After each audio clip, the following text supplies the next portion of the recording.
Hi everyone, আমি আবারও একটা মিনি ব্লগ নিয়ে তোমাদের সামনে চলে এসেছি। তো এটা আমাদের অ্যানিভার্সারি ব্লগ। 27 তারিখে আমাদের অ্যানিভার্সারি ছিল।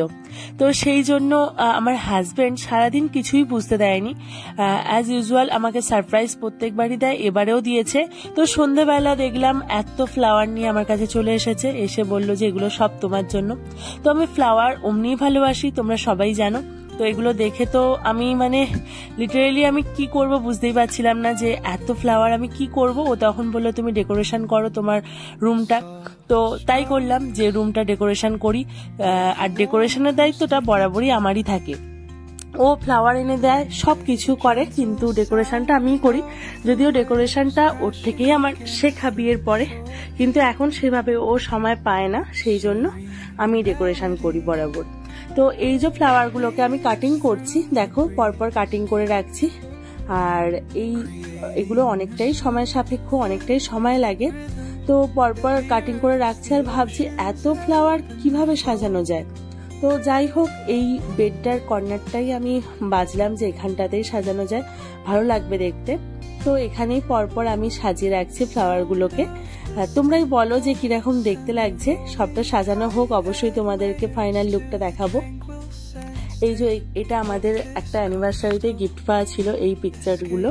তো এইখানেও একটা কাঁচের পাত্র ছিল, সেটাকেও আমি সুন্দর করে সাজালাম। তো আমি জানতাম না যে ও এভাবে সারপ্রাইজ দেবে, তাহলে আমি কতগুলো ক্যান্ডেল কিনে রাখতে পারতাম। তো ক্যান্ডেল ঘরে ছিল না, নাহলে এর মাঝে একটা বসিয়ে রাখলে আরো সুন্দর দেখতে লাগতো। কিন্তু আমার কোনোভাবে এটা আমি জানতাম না, এটা পুরোটাই সারপ্রাইজ ছিল। তো যাই হোক, এটাতে আমি প্রচুর খুশি। আমি রোজ ভালোবাসি বলে ও এত রোজ প্রত্যেকটা ওকেশনে এনে দেয়।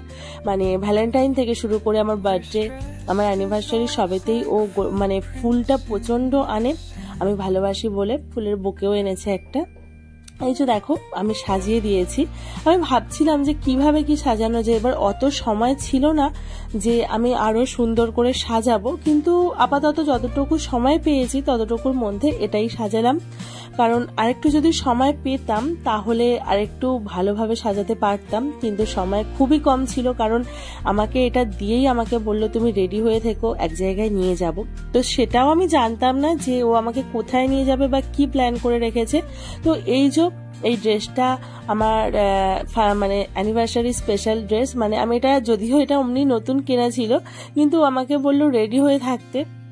তো আমি এটাই পরে নিলাম, শাড়িটারি পরলাম না। কোথায় নিয়ে যাবে, কি করবে আমি কিছুই জানি না। তো আপাতত আমাকে রেডি হতে বলেছে, তো রেডি হয়ে নিলাম। তোমরাই বলো আমাকে কিরকম দেখতে লাগছে অ্যানিভার্সারির লুকে। শাড়ি পরলে হয়তো ভালো লাগতো, যেহেতু এটা 10 বছর গ্র্যান্ড সারপ্রাইজ যেটাকে বলে। তো আমি সত্যি এটা জানতাম না ও এভাবে সারপ্রাইজ প্ল্যান করে রেখেছে।